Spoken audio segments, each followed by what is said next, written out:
Je m'appelle Léo Et moi, Carl, et nous représentons le personnage. de Mentes.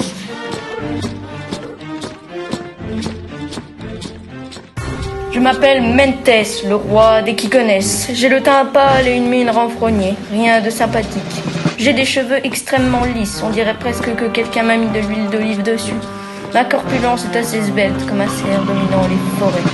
Mes yeux sont petits et en forme d'amande comme ceux d'Athéna.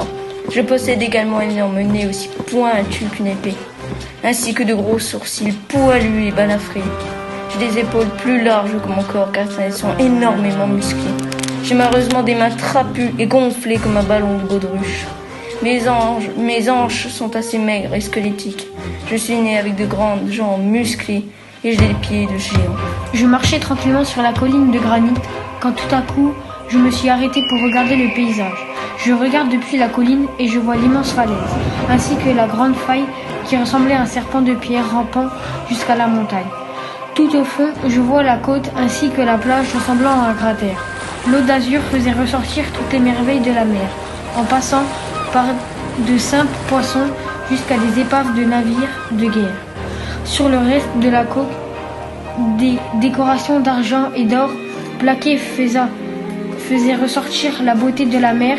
Ceci me fait ressentir une sensation d'excitation envers ces prodiges de la nature. À l'ouest, on peut trouver des choses encore plus belles.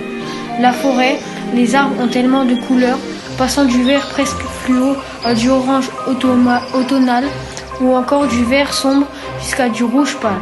Cette forêt ressemble plus à un carnaval végétal qu'à une simple forêt. J'ai l'impression d'avoir des papillons dans le ventre grâce à cette forêt qui me donne des frissons de bonheur.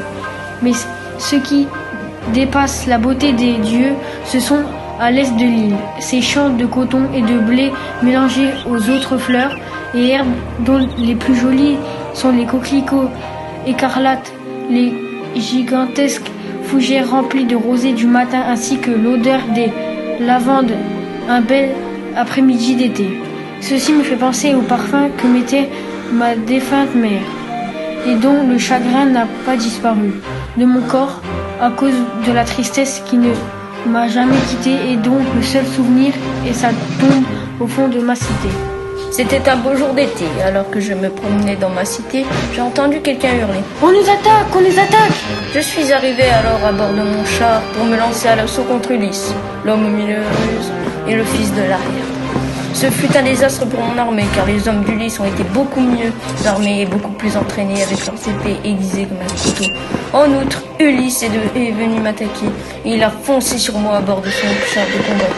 Il m'a lancé un puissant coup de lance. Je me suis écroulé sur le sable ensanglanté à l'agonie. Et j'ai roulé sur le sol en voyant mes soldats mourir un par un.